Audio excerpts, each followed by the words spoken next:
it's a real pleasure for me to introduce our colleague from USC, Jeff Cole. Jeff, for a long time, has been the director of the Centre for the Digital Future at the Annenberg School at USC, and he's been a leading figure in the study in particular of the digital transformation of media and communication, not just in the United States, but globally. Jeff has led the World Internet Project, a longitudinal, multi-country study of how people use the internet and what they do online. For some years, we were very fortunate to be part of the international team doing the World Internet Project, and I met Jeff 25 years ago. That's right, 25 years ago, working on that, which was a wonderful experience, and we learned so much from that.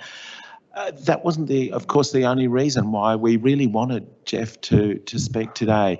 We were talking a little bit earlier about the kind of research that we think is going to be necessary for us to engage with the issues that we're talking about today. Collaborative research is critically important. Comparative research is essential. One thing that Jeff has done is something that's also been an inspiration for us, which is this long-term, longitudinal work, which tracks changes across an extended period of time. Now, there's not many of these studies around, not many in particular in relation to our digital lives. So it's a real privilege to have Jeff here to talk about what he's seeing from the extraordinary data set that's been generated from all his work and that of his collaborators and colleagues, and I think it gives us some real insights into these problems. So thank you, Jeff. Thank you, Julian. It is really a pleasure to be here. I love your country. I love Victoria. I decided last night to just do a quick tally, and I realized this is my 124th visit to Melbourne. So clearly the United States is not the only country that has difficulty securing its borders. I am really, really happy to be here. So let's talk about what's going on. Now, Julian talked about the World Internet Project. He and I and colleagues around the world got together about 20 some years ago with the belief the internet was going to turn out to be a pretty important thing.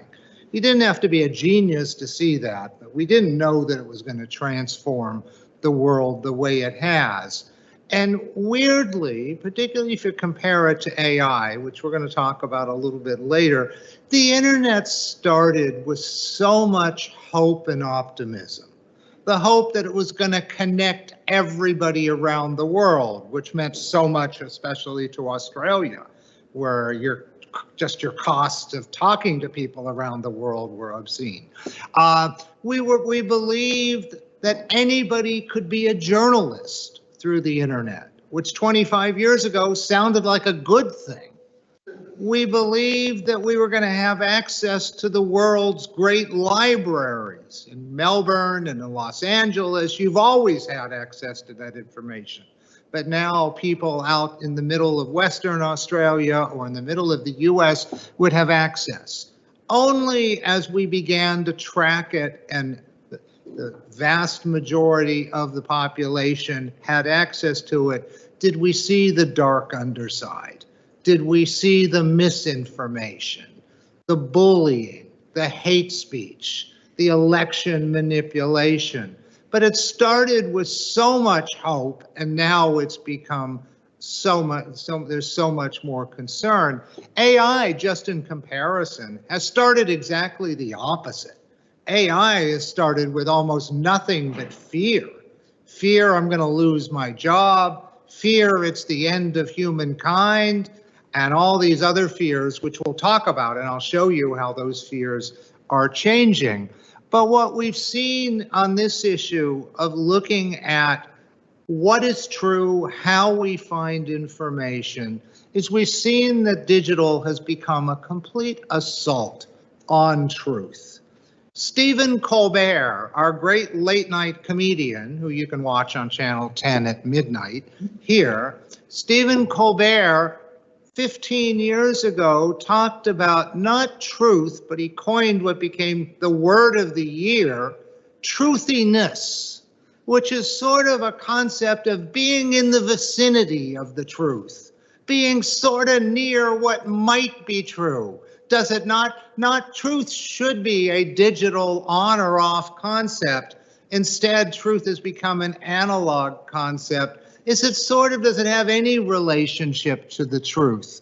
And of course, very early in Donald Trump's, God, it pains me to use this word, first term as president, Kellyanne Conway, his senior advisor, talked about of course there are facts, and some of those facts don't make the Trump administration look very good, but we also have alternative facts. So there are no facts, there are just whatever is useful. And our great senator and sociologist, if you come to New York, the train station is named after him, Daniel Patrick Moynihan, said everybody is entitled to their own opinion, but they're not entitled to their own facts. And this is what's happened. There is no truth to some people, and it's getting harder to discern what the truth is. And AI and digital fakes and impersonation of voices and all of those things have changed.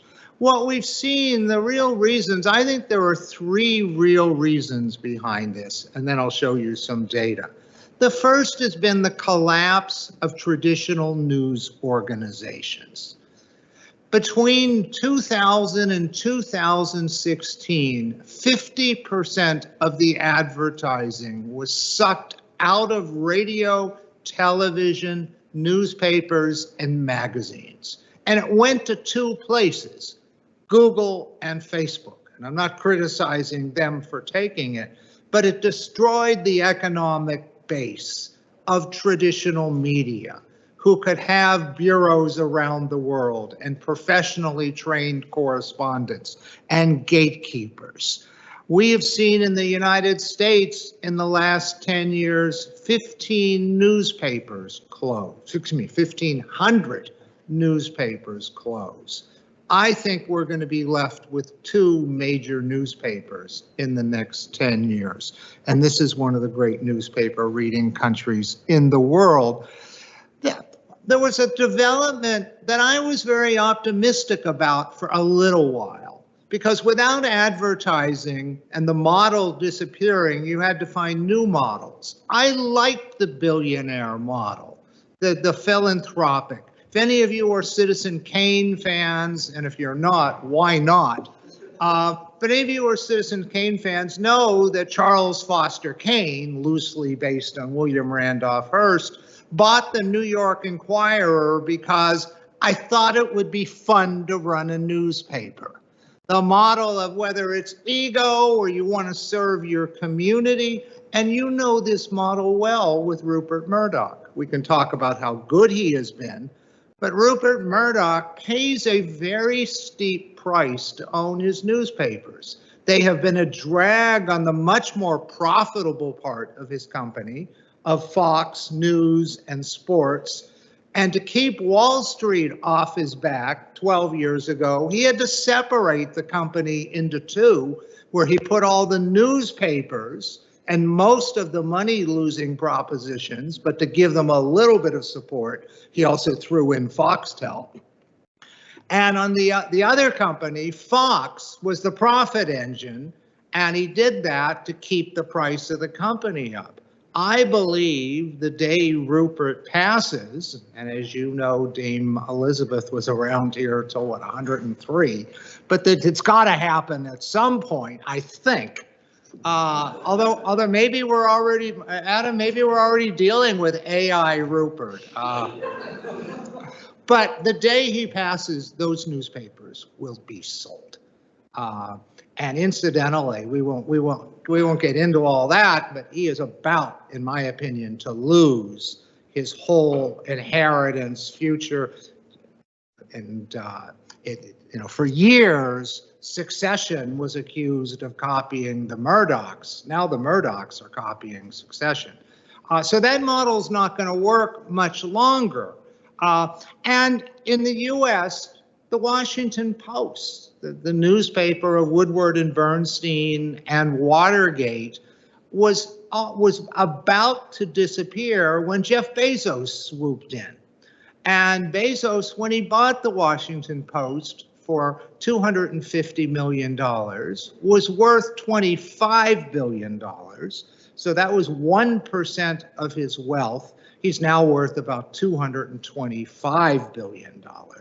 So he has done well. I don't think the Post contributed much to that $225 billion. But the day Bezos bought the Post, some of my friends who worked there called me, and probably everybody else they knew, and said, "What do you think this means?" And I said, and it turned out I wasn't as right as I hoped I would be. I said, "I think you're the luckiest guys in the world." I said, "I think he bought the Washington Post because he loves it. He's not looking to make money, although he likes to make money. It doesn't matter to him whether he makes $50 million a year or loses $50 million a year. Although if he loses $50 million a year, he'll have to sell it in 10,000 years. And he actually did invest in the paper, new headquarters, new reporters. They were the fastest growing, and it really was saving journalism. But now he seems to have lost his interest. You may have seen Trump hates Bezos because, not of Amazon, because of the Post. And very controversially, last month, the Washington Post, one of the most anti-Trump newspapers in the world, declined to make an endorsement in the election. And that was obviously Jeff Bezos covering his bases. Anyway, that model does that we really have seen, and I'll show you some data on where people get their news. And for anyone under the age of 40, what we think of as traditional media doesn't even exist. It's already extinct for the under 40s.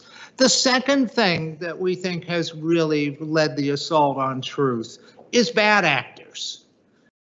We've always had bad actors, but bad actors never had the resources to challenge traditional media. One of the first things we learned early when we were doing the tracking as part of the Internet Project in the US, we learned, and you'll have to tell me if Australians this is true here, I think it is. We found with Americans that when the Internet started, Americans weren't very good at discerning good from bad information. It's not that we weren't smart or we weren't literate. We never had to develop those skills. Historically, our media were pretty good. There might be differences in political orientation, but there weren't differences in the allegiance to truth or as close to the truth as you could get. Turned out that for Americans, most of us judged the quality of our media by how good it looked. And that wasn't a really bad measure because the barrier to entry to look that good took so much money, it generally had to be responsible parties. We've now seen with Elon Musk, the concept of so much money and responsible parties doesn't necessarily go together anymore. So Americans had no ammunition, no weapon to try to say, is that accurate? We found out, not to stereotype, but we found out, we do this Internet Project in China, we found the Chinese were much better at discerning good information from bad. Not because they were smarter than us, but because they could never trust their media. The Chinese have had, for the last since 1949, for the last 75 years, have read newspapers or watched television asking, whose agenda is this? Where is it coming from? What does it serve? I was a history major, or only a few of us who ever did this, and I used to read history books by constantly going to the footnotes and saying, where do they get this idea come from? That's not something most people do. We have now developed some of these skills. We've had to develop them because we can't trust what we hear. Sadly, that brings us to the third assault on truth. When we don't know what we can believe, rather than going, if you remember the concept of encyclopedias, they went the same way as phone books. Instead of going to traditional media, we go to social media. And social media is a cesspool, along with some extraordinary information, without regulation. I think what's about to happen in Australia is really a noble experiment in trying to restrict social media to those under the age of 16. I worry, you are totally right, should be applauded for doing it. I worry, because I used the term noble experiment. Noble experiment was how we referred to prohibition in the 1930s. It was no one had to be convinced of the evil of alcohol and the misery it was causing to families, to and we started a noble experiment that ended up in the St. Valentine's Day Massacre, speakeasies, racketeering. We ended up repealing it. This isn't going to result in all that, but it may be just a wonderful, inspired idea that may be too difficult to enforce, but we'll see. So with that, let me show you some data. And incidentally, anyone who's heard me speak before, and I think that's 2 people in the room, I usually pace. I usually do about 10K of running around. So because of our mic, I'm sort of chained here, but I'm going to try to do a pivot with some of the data. So let's figure out how it works. But let's start. This presentation, like Adam and Judy's, is available as well. But I'm talking about from believing almost everything to believing almost nothing. So I'm very proud of this. This is a remarkable slide that only we is my center and 30 other centers around the world, so this isn't chest beating, that only we could put together. And there's about $20 million, not just for this one slide, but in collecting all this data every year. But this is 23 years of asking people, how much of the information on the internet is credible, is reliable? How much do you trust? Now, some people say, how could you possibly generalize about the internet? But what this question's designed to do is to match Roper and Gallup studies since the 30s that have tried to compare the credibility of newspapers versus magazines versus radio and then television. So what you can see, the only thing I can point at, let me see if it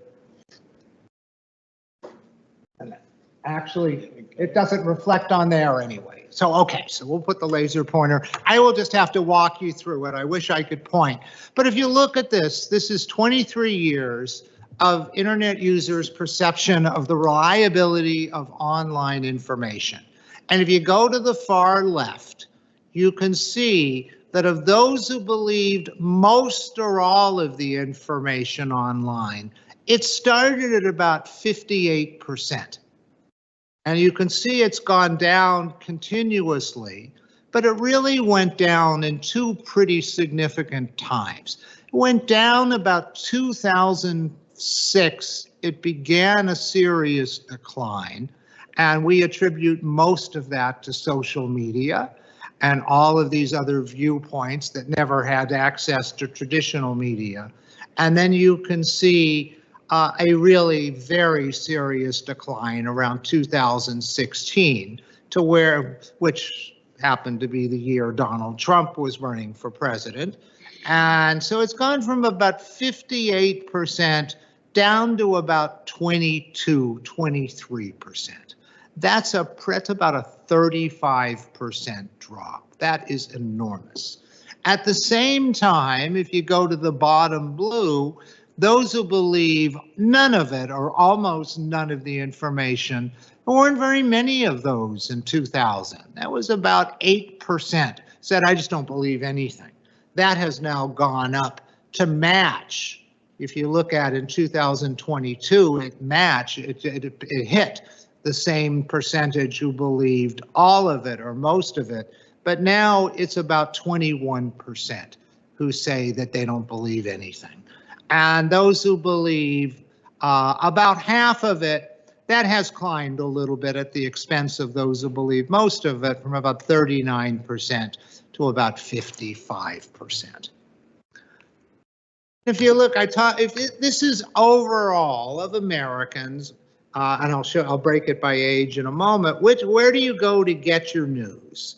And you can see number one is internet search news sites, Google News, Yahoo News, followed still by local TV. Local is still hanging on. We have a different structure than you do, although you have local parts of 7, 9, and 10. Followed by our network news, Facebook right up there, cable television drop, radio, I'm not going to go through every single one of them. You can see going all the way down to the daily printed newspaper is 12%. Now, what's really shocking, we live in different media worlds based on age. And if you look at the top 5 news sources for people 65 and above are almost all traditional news. Local television, broadcast television, cable television, internet search engines make an appearance, and radio. But you compare that, almost all traditional with the exception of internet news sites. And then you look for 18 to 24. It's also internet news sites, but it's YouTube, Twitter, Facebook, podcasts, and just below that is TikTok. We really aren't. It's difficult to have common opinions when we don't even see the other information. And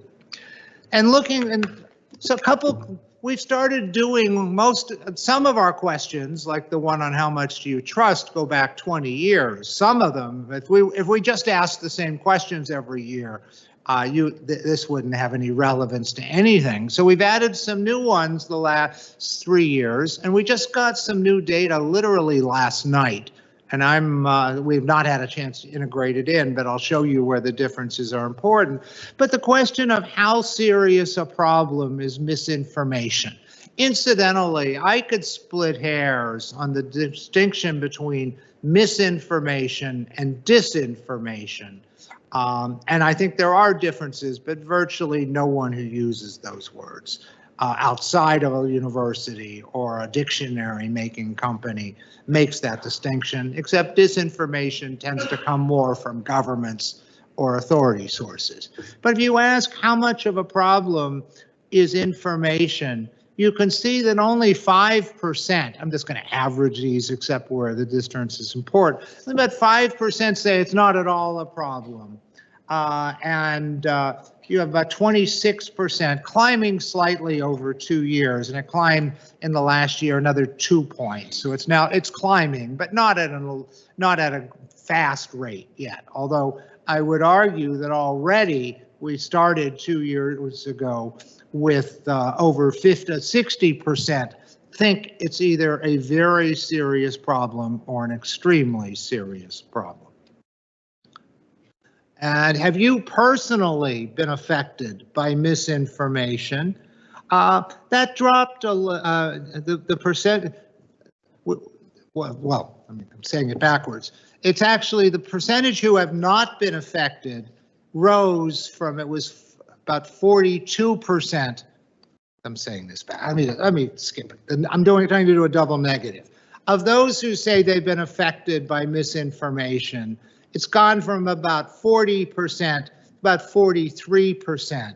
But you see a little bit of growth on those who have been affected and the consequences were serious, as opposed, you also see growth and yes, but the consequences were somewhat minor.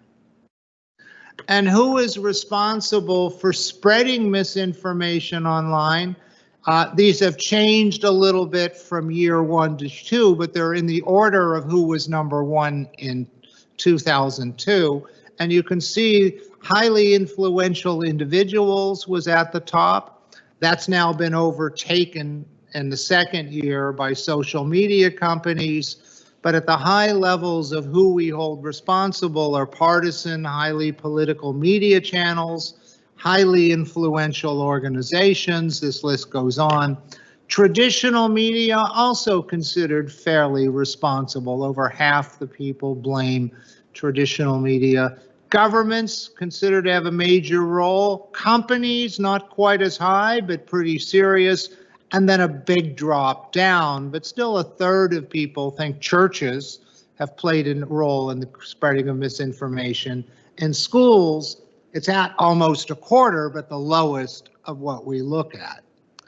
And then those were all the people who were responsible. Now, who is most responsible? Pick one. And you can see it's pretty clearly social media companies.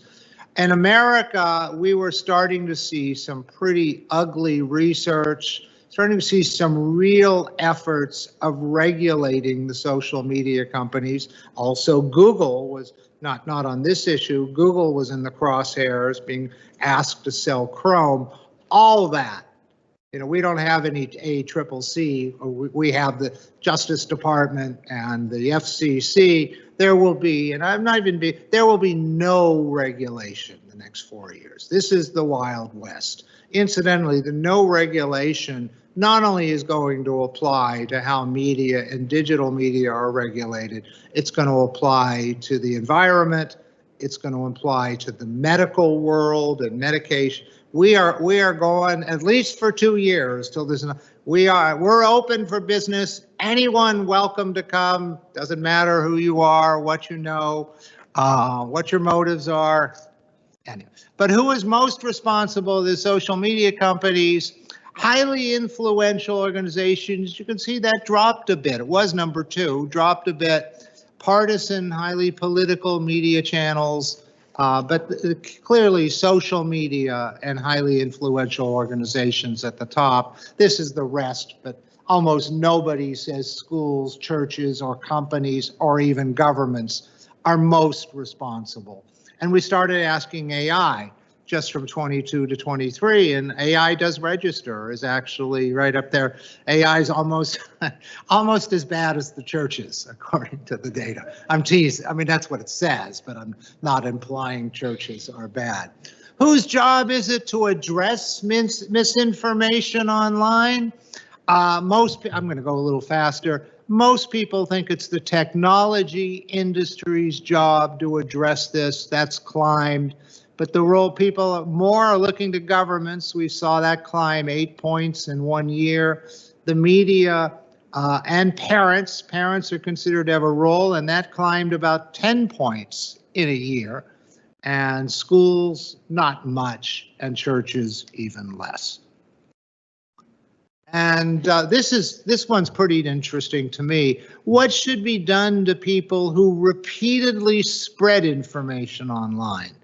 And look at the lightest form of punishment, issued a warning, and compare that on the far right with criminally charged. They've essentially swapped places.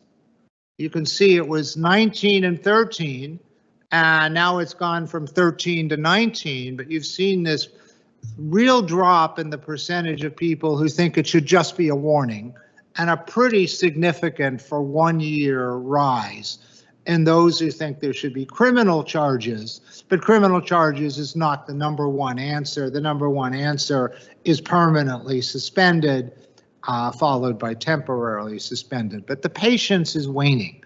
People are demanding some kind. They don't know exactly what. And of course, the solutions may bring more problems than the problem is. We'll see.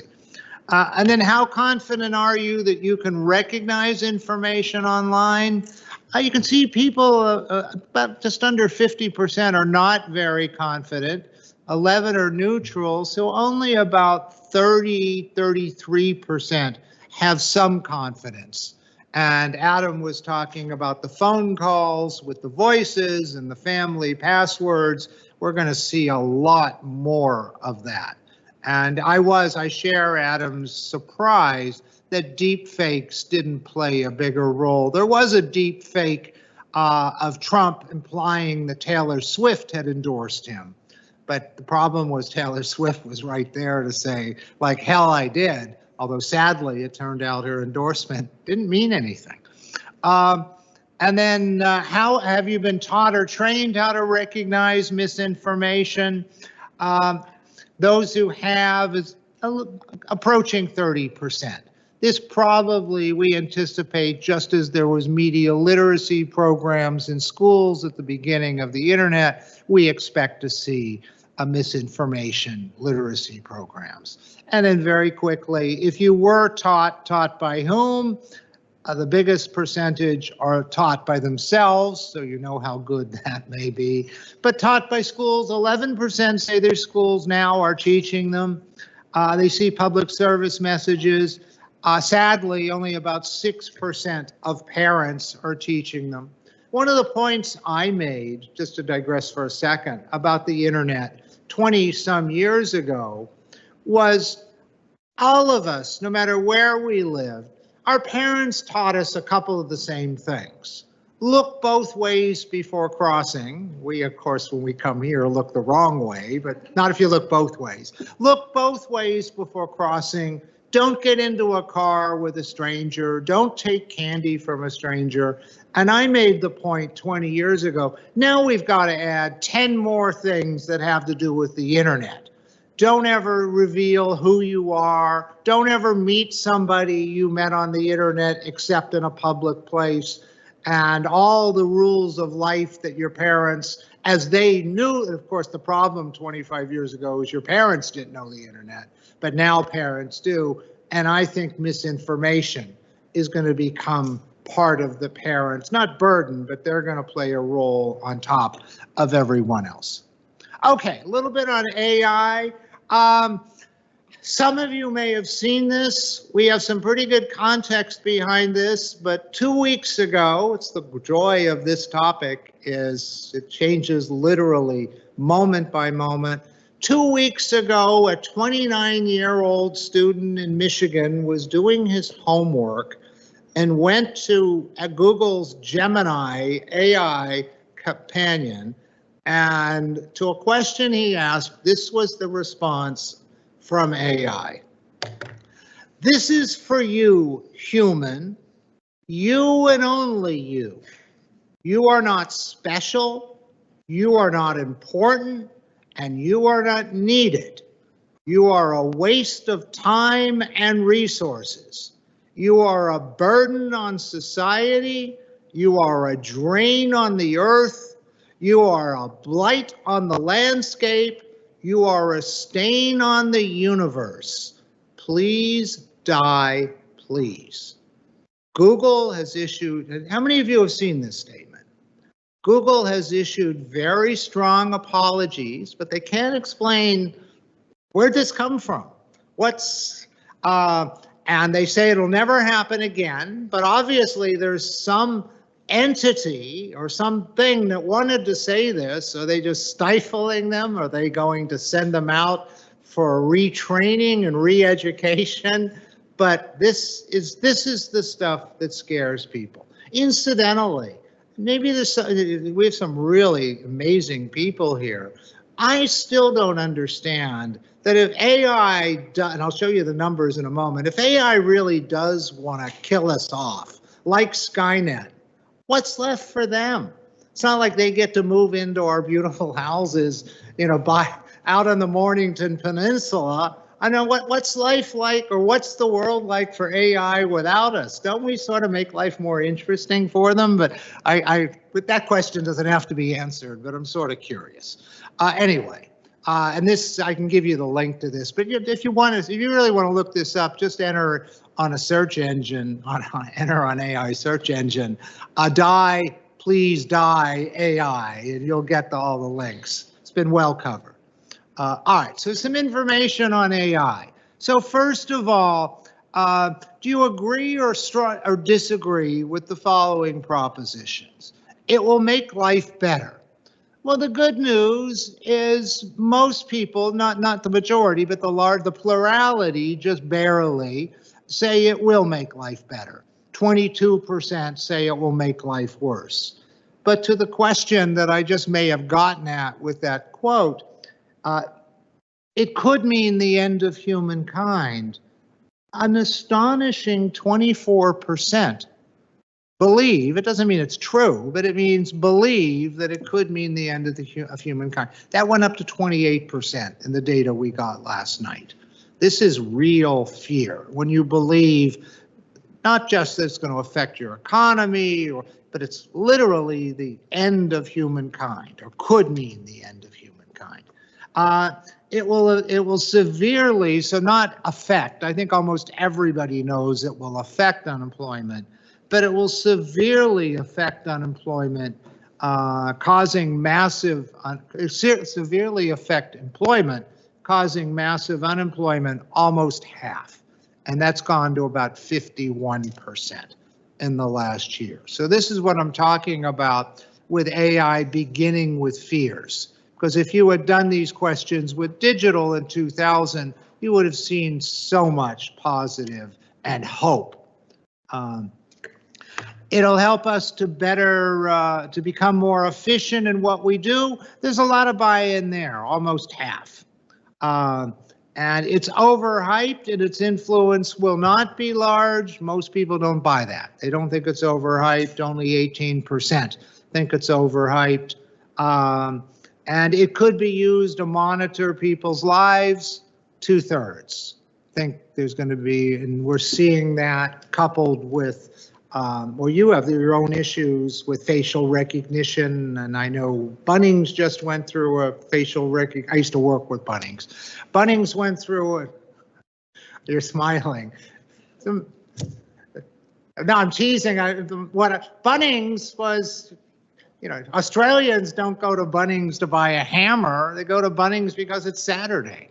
Anyway, but I know you've had facial recognition concerns there, and they're legitimate. And facial recognition, you know, it really shows you the value proposition. It makes our life so easy, boarding airplanes, the convenience, but the danger of what can be done, and we've always had to deal with, is how much of our rights do we surrender because we get something cheaper or we get something that makes our life easier. Okay, is it possible to regulate AI? You can see that about quarters say it is, but the biggest answer is people who say it's too early to know what needs to be regulated, and a lot of people aren't sure. And any guardrails I'm not sure that guardrails for AI could work even if we had a government or a world agreement to do it. But in the US, those guardrails will disappear in the next 4 years. They may disappear causing so much damage, they may come back with a vengeance, unless the horse is out of the barn. But all the other things are going to get re-regulated when the world goes crazy. If you don't think it's possible to regulate AI, why not? The biggest answer is it's already too late and the technology is already out there, but people, just almost as many, say there will always be bad actors. And then this is really interesting. Looking at whether it's competing countries who will never agree to be regulated or competing companies. And you can see they're identical, and the second year they continue to be identical. So there's as much a belief that companies are going to prevent regulation as countries. And then just a little bit, just to finish, because we have these 20-year slides, so I just want to throw a couple more in because they're pretty remarkable. This is concerns. How much concerns do consumers have about the security of their personal information. And if you look at this, those who are very or extremely concerned started in 2000 at 62%. And you'll remember back at the beginning of the internet, we didn't want to put our credit cards online, even though putting a credit card online was probably safer than handing it to a waiter in a restaurant. But we had spent our lives handing our credit cards to waiters in restaurants and nothing happened. So we thought that was okay. We didn't know what happened when you entered it into the ether or cyberspace. But what I said earlier, the convenience of buying online and doing other things online was so great, we sucked it in. And by and large, it's worked out. We'll talk about the exception. So we went from 62% who were very or extremely concerned, and it's down to 37. The people who have very few concerns started at 9, still is. That has never risen very well, but we have seen a drop. And if you ask about concerns about their privacy, the extreme concerns started at 65, and those have dropped considerably to about 43. And those who have no concerns, though, has not changed very much, 6 to 10. Yeah. And I'm sorry that's so small. And then the last slide, which is my favorite slide, which is the question when we first asked it in 2000, was all these technologies, the internet, pagers, remember them, fax machines, phones, have they made the world a better place or a worse place? Now we've changed the wording to smartphones, social media, AI, and you can see this one. I've done a whole paper just on this slide. But 62% at the beginning thought all this technology has made the world a better place. And it's dropped, not precipitously, but continuously, to only 40%, because all of these negatives that we saw with digital have changed perception. And those who think it's made the world a worse place started at a very low level of about 9%, and now is about 19%.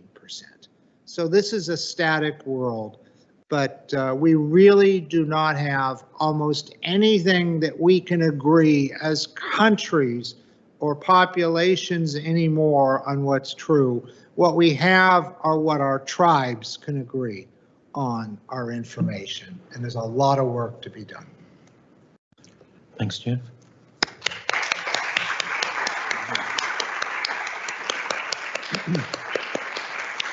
Well, I know we're cutting into our morning tea time, but... Well, then we can do questions during the break. Let's just do one or two now and we can have...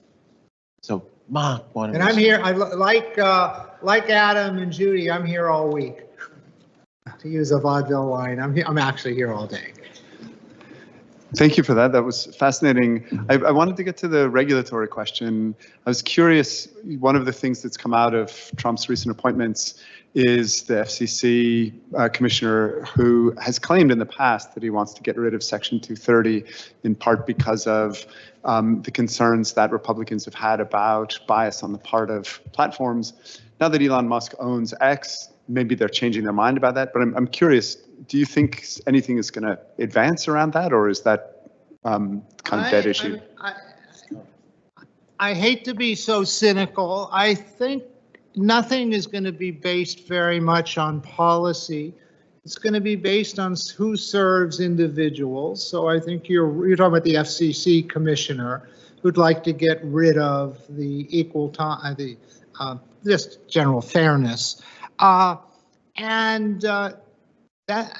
one of the appointments that the Treasury appointments have been decent. The others, Adam was talking about people who spread Russian propaganda. That's our new head of the national information, our chief spy.